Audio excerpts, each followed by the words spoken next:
오늘 뉴스룸은 V0의 수사를 막기 위해 V1이 벌인 일들을 단독 보도합니다. 서울중앙지검이 도이치 사건과 명품백 사건을 수사 중이던 지난해 1월, 윤석열 당시 대통령이 송경호 당시 서울중앙지검장을 호출했습니다. 장소는 출입 기록이 남지 않는 대통령 안가였습니다. 사전 예고도 없이 불러들였습니다. 영부인 수사를 지휘하는 지검장을 만났다는 점은 그 자체로도 문제입니다. 그 자리에서 압력을 넣었다면 직권남용의 범죄와도 직결될 수 있습니다. 저 소식 박병현 기자의 단독 보도입니다. 서울중앙지검은 2020년 9월 도이치모터스 주가 조작을 본격적으로 수사했습니다. 주가 조작 일당을 모두 재판에 넘겼지만 김건희 씨에 대한 처분은 미뤄뒀습니다.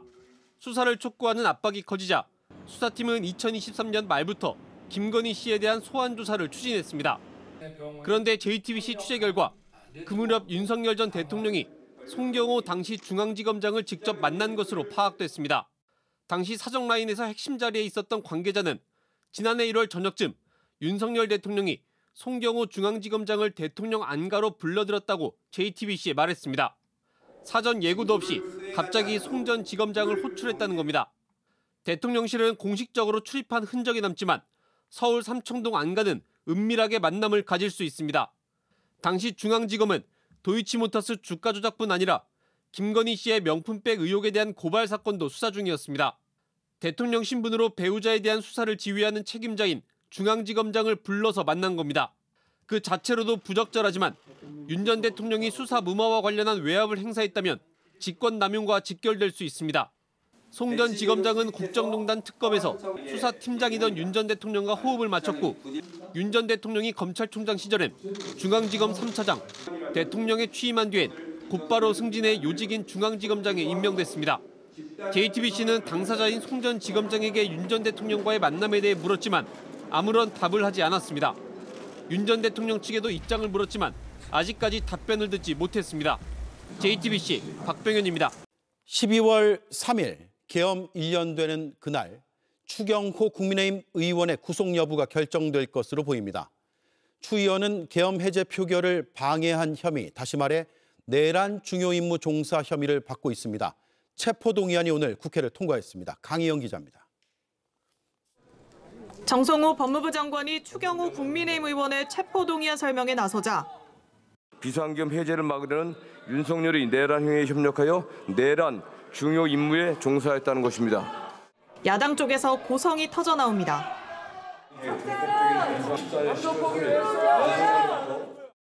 이어서 추경호 의원도 연단에 올랐습니다.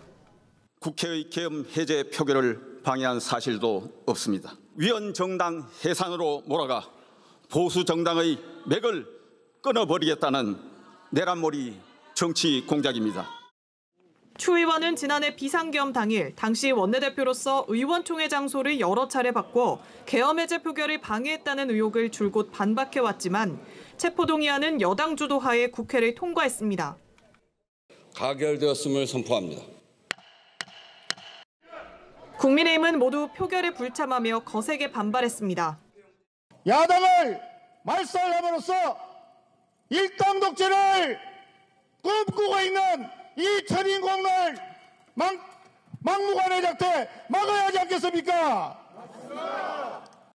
국민의힘 소속 현역 의원에 대한 체포동의안 가결은 통일교 불법 정치자금 수수 혐의를 받는 권성동 의원에 이어 두 번째입니다. 추 의원의 구속 여부는 계엄 1주년인 다음 달 3일 결정될 가능성이 큽니다. 국민의힘은 기각을 기대하고 있지만 영장이 기각되고 더불어민주당의 내란몰이가 종식되면 이제 민주당이 저지르고 있는 진정한 내란에 대한 국민의 심판이 시작될 것입니다. 계엄 1년과 맞물려 닥친 내란 특검의 압박과 거세질 여당의 위헌정당 해산 공세, 위기감은 더 커지고 있습니다. 앞서 정청래 민주당 대표는 국민의힘은 내란 정당으로 위헌정당 해산 심판 대상을 피할 길이 없어 보인다며 압박을 예고했습니다. JTBC 강희연입니다. 홍콩 초고층 아파트에서 발생한 불이 대형 화재로 번지면서 여전히 불을 완전히 끄지는 못하고 있습니다. 최소 55명이 숨졌고 생존이 확인되지 않은 실종자는 270명이 넘습니다. 홍콩 역사상 최악의 화재 참사입니다. 현재 이도성 특파원이 나가 있습니다. 네, 까맣게 그을린 건물이 뒤로 보이고 상황이 좀 심각해 보이는데 어떻습니까?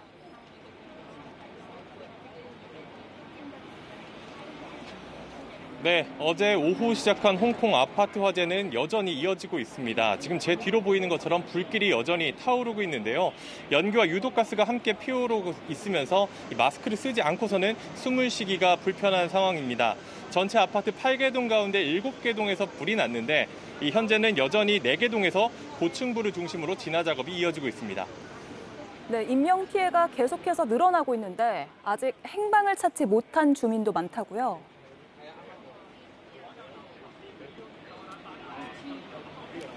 네, 일단 현재까지 파악된 사망자는 소방관 1명을 포함해서 최소 55명에 달합니다.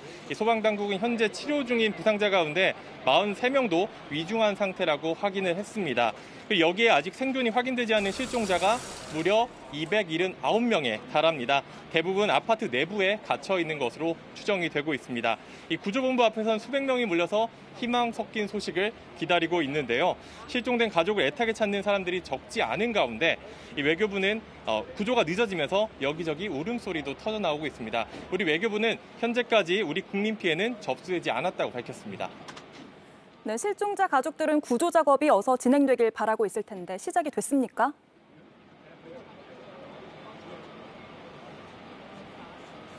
네, 구조는 계속 이어지고 있고 현재 경찰 수색대가 구조 작업을 세우는 모습도 포착이 됐습니다.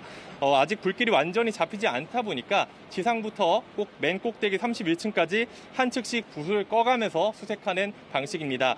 이 아파트 단지가 1980년대에 지어져서 이 가운데 통로를 중심으로 날개 모양으로 배치된 구조입니다.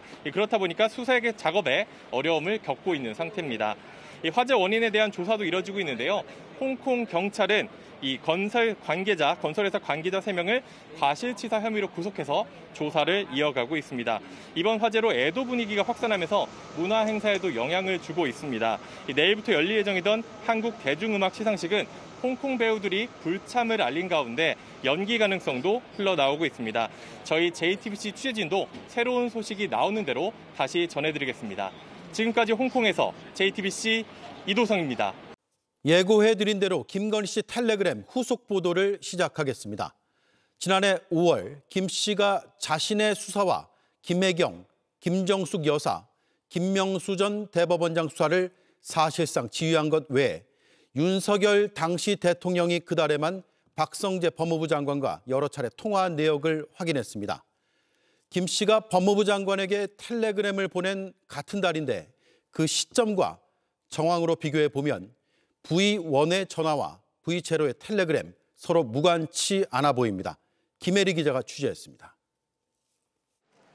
김건희 씨는 박성재 전 법무부 장관에게 지난해 5월 텔레그램을 보냈습니다. 내 수사는 어떻게 되고 있냐며 대검이 맡고 있냐고 했고 김정숙, 김혜경 수사는 어떻게 되어가냐고 했습니다. 그리고 김명수 수사는 2년이 넘었는데 왜 방치되고 있냐고 질책하듯 물었습니다. 아무것도 아닌 대통령 부인이 검찰총장을 지휘하는 법무부 장관에게 부적절한 문자를 보낸 겁니다.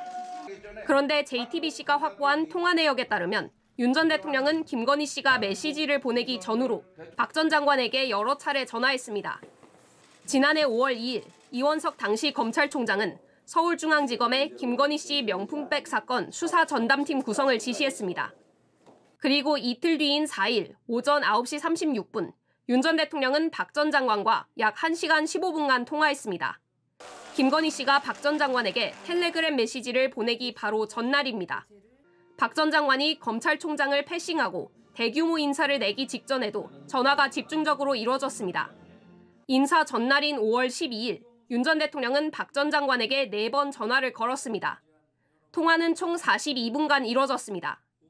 그리고 5월 15일 오전 8시 12분쯤 박 전 장관은 윤 전 대통령에게 전화를 걸어 약 10분간 통화를 했습니다. 이처럼 윤 전 대통령이 길을 터주고 김건희 씨가 수사에 관여한 게 아니냐는 의혹이 제기되는 이유입니다. 지난해 5월 김건희 씨 수사 지휘 라인은 전부 교체됐고 김건희 씨는 황제 조사를 받은 뒤 명품백 사건과 주가 조작 사건 모두 무혐의 처분을 받았습니다. 대통령은 검찰 수사를 지휘할 수 없고 당연 법무부 장관에게 지시할 수 없습니다. 대통령 부인이 장관에게 연락한 건 그 자체로 매우 부적절합니다. 모두 수사로 밝혀져야 할 부분입니다. JTBC 김혜리입니다. 순수 우리 기술로 만든 우주 발사체 누리호 4호기가 어두운 밤하늘을 뚫고 13기의 위성 모듈을 목표 궤도에 올려놓았습니다. 성공 소식이 들리자 시민들도 연구원들도 환호했는데요. 정부는 앞으로 매년 한 번 이상 누리호를 발사하겠다는 계획을 내놨습니다. 정아람 기자입니다.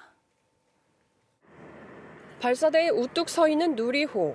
오전 1시 13분 최종 카운트다운이 시작됩니다. 5, 4, 3, 2, 엔진 점화. 이륙.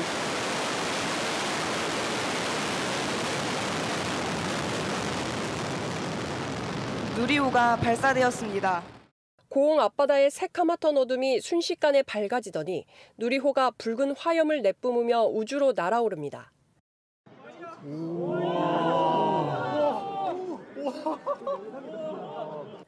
처음 보는 야간 발사 장관에 여기저기서 환호성이 터져나옵니다. 너무너무 좋았어요.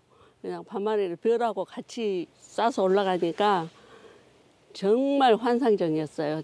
발사 약 13분 후에는 주 탑재 위성인 차세대 중형위성 3호를 시작으로 본격적인 분리가 시작됐습니다. 부탑재 위성 12기까지 성공적으로 분리한 뒤 이륙 18분 만인 1시 31분에 비행은 종료됐습니다. 탑재된 차세대 중형 위성 3호와 12기의 큐브 위성이 모두 성공적으로 분리되어 궤도에 안착하였고 누리호가 보내온 우주 셀카에는 발사와 단분리, 위성 분리 상황이 생생하게 담겼습니다.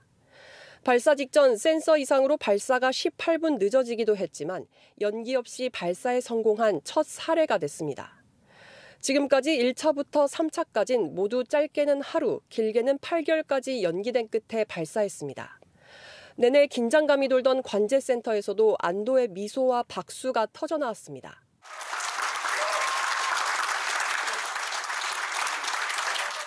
이재명 대통령도 가슴 벅차다는 소감과 함께 아낌없는 투자를 약속했습니다. 이번 발사는 처음으로 민간 기업인 하나에어로스페이스가 조립부터 제작까지 전 과정을 주도했다는 점에서도 뜻깊습니다. 전 세계 우주 경제의 한 80%가 지금 민간 주도가 하고 있거든요. 그 민간 우주 경제 시대에 우리도 뭔가 이렇게 큰 어떤 그 모멘텀을 우리가 받을 수 있지 않나. 우주항공청은 현재 2027년까지 계획된 누리호 5, 6차 발사 외에 7차 발사를 위한 예산을 기획 중이라고 밝혔습니다. 또 나아가 8차 발사부터는 적어도 1년에 1회 이상 누리호를 발사하겠다는 목표를 제시했습니다. JTBC 정아람입니다. JTBC 뉴스를 시청해 주셔서 고맙습니다. 저희는 저녁 6시 30분 뉴스룸에서 뵙겠습니다.